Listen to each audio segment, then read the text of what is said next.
Hi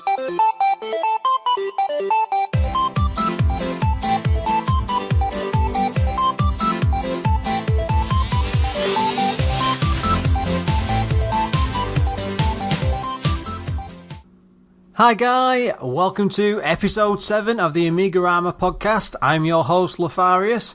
This week's game is going to be Orc by Psygnosis, but before we jump into that, let's maybe have a look at a bit of the news. A couple of items this week I've noticed. A CD32 game has been released by AROC, and I'm sure if you're in the Amiga scene, you're probably quite aware of this guy. He does these great compilation discs, and CD32 seems to be his forte, so to speak. But one he's just released recently is a game called Burnout, which was originally released by Vulcan. I think this was a pretty late game in the CD32's lifespan.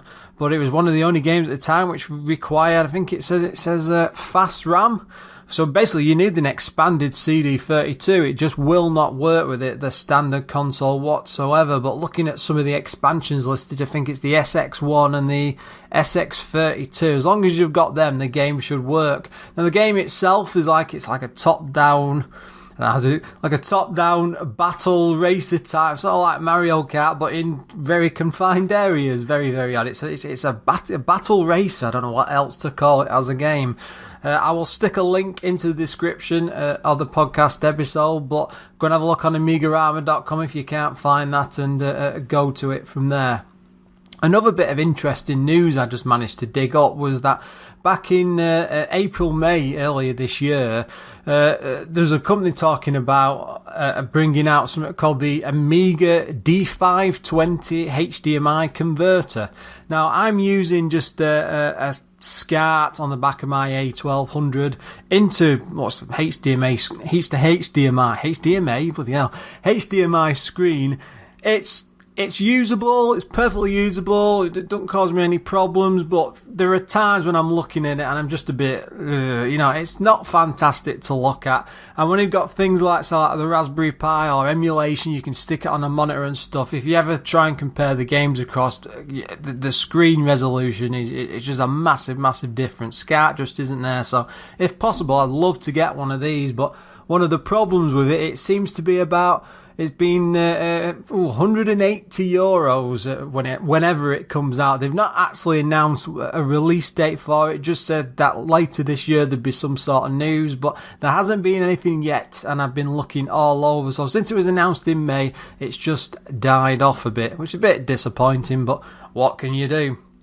Now, in other Amiga collecting news, I've been looking on and off at picking up, because I've only got me A1200 in the last month or so. So, I mean, I've got a collection of games, and I haven't got any big box games yet. So I've been looking at a few classic ones I had, like, say, Rome and Flashback and things like that. And I'm really tempted to start picking up some titles. But I think one of the things that really stands out to me is like the RPGs, the ones with like the extra maps in and the extras and stuff like that. I've been looking at prices on eBay. It's a bit up and down, as I'm sure you already know. So I don't know when I'm going to dabble into it, but I'm going to have a crack, and I'm going to try and get a fair few games to sit on the Amiga shelf. That's the other side of it. I don't know.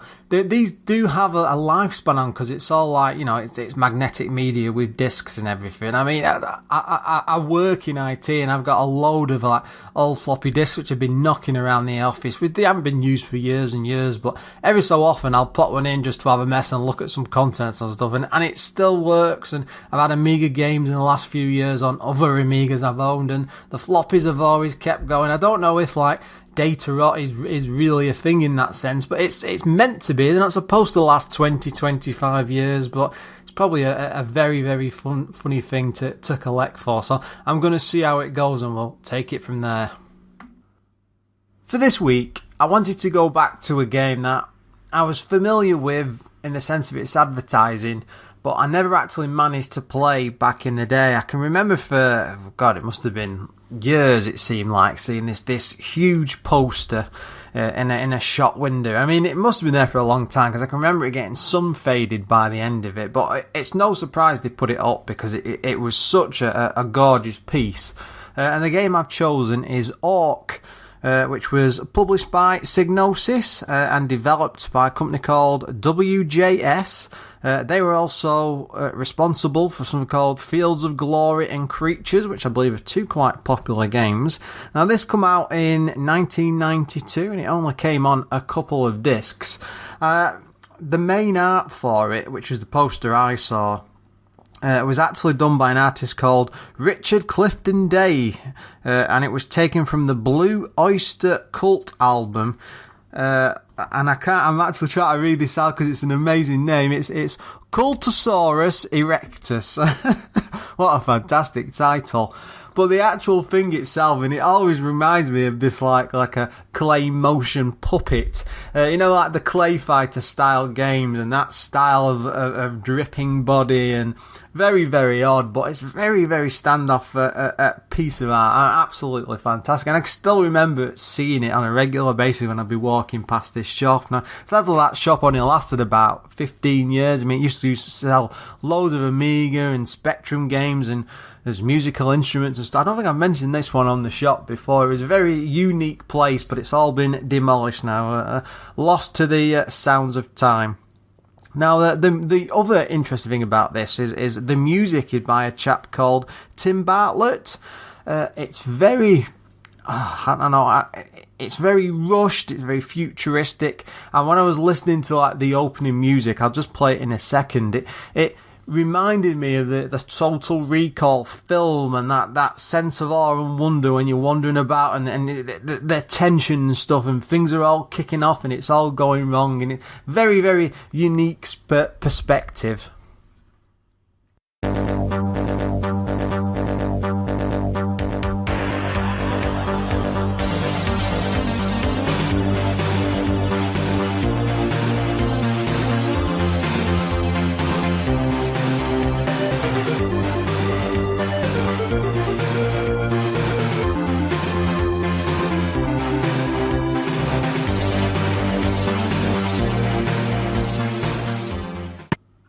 I mean, it sounded fantastic. Add to this, also had a lot of brash, loud sound effects, really in your face with the gunfire and the way everything responds and stuff when you're flying around. It really didn't sound like anything else at the time. Now, I'm sure with Psygnosis, most people call games like, Shadow of the Beast and that full trilogy. And they really did have a gorgeous art style at the time. It was very organic and creature-like. And a lot of it reminded me like the old Aliens and films. It was a bit like H.R. Geiger, that sort of art style, mixed in again with that clay motion stuff. It was very, very unique for the time. Now, the story from the manual is a bit of an odd one. I mean, I'll read out a bit of it, or maybe a sentence or two, but in the actual manual of this, it's massive. It's like 3 or 4 pages long. And the summary of which is why it's so odd, because the summary of the story is a race called the Hayadal. I don't know if I'm even pronouncing that right. And it's all like a space base organisation. I suppose it's a bit like Star Trek in a way, of a federation and there's starships and stuff like that. And what they do is they select candidates from the race and then put them through these trials, which they have to complete with set group tools, and a bit like going through a championship, I suppose. And then the winner takes all at the end. And then you represent a guy called Kukabul. I'm not entirely sure, but the funny part about this is the guy actually looks like a chicken. I don't know how else to describe it. So it sort of matches the main character on the cover, except it hasn't got the neck. But again, it all mixes in with that gorgeous art style, and the fact that you've got 5 levels to fully explore. I mean, it's your typical platformer in a way, but it's also a bit different because you can actually use a jetpack. Now, you can't go flying around the levels like a lunatic in this thing. It is actually pretty limited. You can't actually go soaring off around the levels willy-nilly because you do get like limited jet fuel and you can only take off from certain launch pads and stuff. But what it does add is this extra element of being able to solve puzzles and fly over spikes and tackle enemies and stuff in a bit of a different and interesting way. Now, you're only equipped with it's like a twin jet cannon. I don't know how to describe it. I don't know, weirdly, it just reminded me of a shotgun. But it's powerful enough, but you're not collecting loads and loads of different weapons and things because it's meant to be trials and stuff like that. So it sort of works well with the world that you're actually in. Now, the graphics of this, I mean, it's your typical Psygnosis. I said before, it's a bit like Shadow of the Beast, but the detail, when you look at it up close, I mean, I'm playing on a modern HD TV via SCART, but which gives me... It doesn't get you that TV glow or blur that you used to get. And you can see the detail in the graphics even more clearly. And they look absolutely amazing. You can pause the game and actually go over it up close. And the artwork really, really stands up. And it's no wonder that Psygnosis were really famous for... that graphical style, and I mean, the amount of effort and stuff it must have gone into. I mean, I'm assuming they used deluxe paint for this. I mean, I'm rubbish at artwork, but I wonder how easy it is to, maybe easy is probably the wrong word, but the amount of skill you actually need to sit down, maybe if you just copy something and come up with something and maybe animate it in deluxe paint. I might actually have a crack at doing that myself, just to see what comes together. I know nothing about games development. I'm assuming they didn't develop the entire thing in deluxe paint. Is that even possible? Answers in the comment section, guys. I honestly don't know. But yeah, I mean, the artwork, it just helps build up this general alien world, and it's really detailed. And then you've got the levels themselves. I mean, a lot of it's very brown and it's dull colours, but because of the detail, it looks really alien, and it makes it fun to explore because each area, though it's a similar art style, it's a different layout with lots of tricks and traps, and it can really draw you in. And you only get one life to explore the full world, but luckily by solving puzzles and exploring and looking around nooks and crannies, you can actually get more lives. And it is quite a difficult game, so you will need them. I suppose it can be a bit frustration with that limitation, but it's one of them where, the lives and things, they're not switching around all the time. Once you learn the levels and you explore a bit, you can actually work out how to survive and get through stuff. Now, the levels are quite short, but at the same time, they are time-consuming, and there's lots of puzzles in there and red herrings in a way. But again, it's one of them things where you can learn the environment, and once you know what to go, I mean, looking on YouTube, I think that the average playthrough time, once you know your way through it, is about 50 minutes. But what that does mean is you've got a hell of a lot of busy work, and it's like keys to open doors and terminals and switches and things. So it's not very complicated, but it just makes it interesting enough that you're not doing too much backtracking, but at the same time, it delays you enough that you get stuck in these shorter areas. And is that frustrating? I'm not entirely sure now. It's confusing even me. And another bad thing about it is there is no temporary invulnerability. And in a lot of games, you get hit by an enemy, you start flashing, and then you get a bit of a knockback, and it gives you a chance to respond, even if you're rubbish at the game, and it's a way of getting through. But in this, nothing happens. You don't get knocked back. You just start flashing as they hit you because it's just taking damage off. So you can lose life really, really easily, and you've got to be moving quickly and constantly all the time, or you are going to be taken out. Now, another thing as well about it is because the Amiga only has program to access one joystick button. You do have to use it in conjunction with the keyboard, and there's nothing complicated. You only got like space for the inventory. But I suppose at the same time, back then in the days of the Amiga, you would be playing this probably in front of your TV, and you'd probably have the Amiga and the joystick go together. But I suppose it's a bit of a pain if you're using something like WHD Load on a modern machine or a Raspberry Pi, because you would need to have the keyboard to hand on your lap or something. And it's just a bit of a shame that the two didn't. Well, maybe they could have pressed down and fire or something like that just to fire up the. I don't know. Then again, that wouldn't work because you need to use that in different ways. So. Yeah, it's Is that a problem? Again, I'm not entirely sure. Again, dotted throughout some of the levels, you've got lots and lots of mini bosses and some bigger ones, but they're not really bosses because they just stay in one place. Now, they look absolutely fantastic, and again, it's that Geiger sort of look, and it's all limbs and alien heads and grossness, which is fantastic to look at, but it's not very original when you're fighting, because a lot of the time, you know, if you're stood flat at the bottom, they're like, if you're like, say, 2 squares, they're 4 squares higher, and they're firing in the top 2 squares, so you can keep just either keeping low and then jumping up to shoot at them in the face, and it's a bit basic and a bit time consuming really to get. The less like challenges and more just a tiny obstacle to get through. Add to that, there's also a lot of pixel perfect jumping required, which your chicken, I don't know what else to call him, he's quite big and quite wide, so you've got to line up perfectly when you run to the edge of the platform, and then, you know, go leaping off the edge to land on another one. If you miss it, you can mistime it and then fall down, which most of the time isn't a problem, but there's the odd occasion where there's loads of like pits and spikes and things like that below you, so it can become a bit of a pain. Now, say the jetpack can help, but you can't just use that willy-nilly. You've got to have fuel. Fuel can run out if you're jetting around and stuff and it runs out, you just fall to the ground, but you can't go launching that willy-nilly again. You've got to go from the launch pads.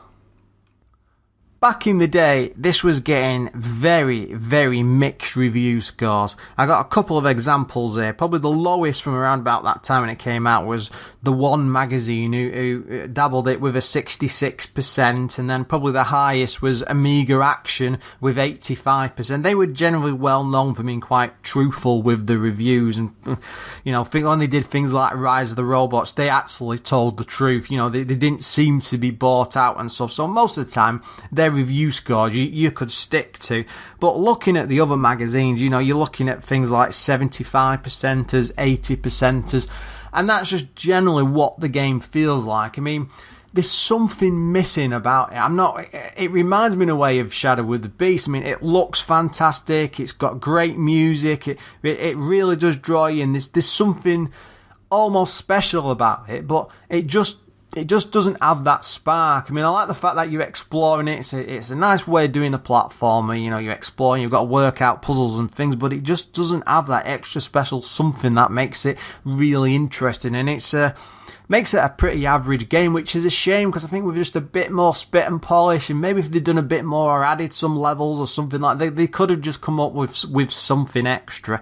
I don't know, maybe you could do something better. I mean, the fact that they have a jetpack thrown into the game, but they don't really do anything with it beyond the odd bit of flying. Maybe if they've had a couple of shooting levels. I mean, Psygnosis could do shoot 'em ups in a way, a couple of side missions here and there where you're flying along in your chicken with his wings or his non-wings. I don't know what to call them, but it's a very good example of the type of game that Psygnosis did well. They were very good at making these big flash-looking titles, which were real market sellers, but at the time, a lot of them really didn't have anything special about them, which is a bit of a shame. But I suppose that's like a lot of game companies. It's when, you know, it's what you end up get stuck with. So yeah, it's not a great game by any means, but it is fairly well designed. It just needed a bit more polish. I mean, I would say, I don't know how expensive it is these days. eBay prices always jump up and down. It's probably worth picking up. I mean, it's an average to I don't know. It's not a good game. It's not a good game. It's a lower good game. What a weird thing to say, but it's probably worth having a look at to have a play, just to see where they were going as a company at the time. Because like 92, I suppose it was quite early in a way for those type of games. So it's probably worth picking up just for that. For me, it was a very mixed bag, but I'm sure for other people, I mean, it might even be one of their old favourites or a classic. I'd be interested to hear why if you do think that, why you thought it was so good and why you're against what I've been saying. But by all means, come to the AMIGArama.com website or drop some on the Facebook page. I will reply. It'd be interesting to get some comments and stuff and questions, because we can address them in a further episode.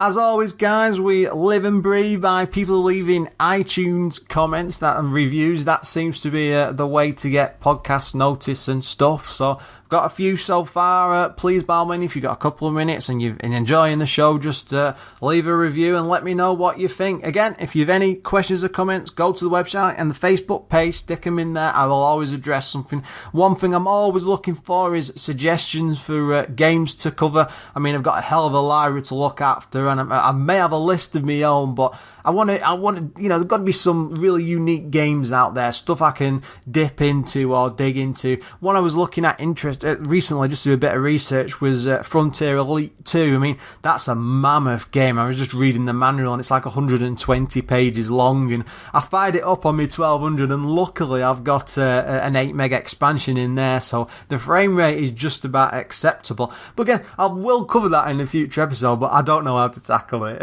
It's such a big game. I want to give it a real special. It might be something for the future and I can put a lot more time into it. Anyway, guys, thanks for listening, and I look forward to another episode soon.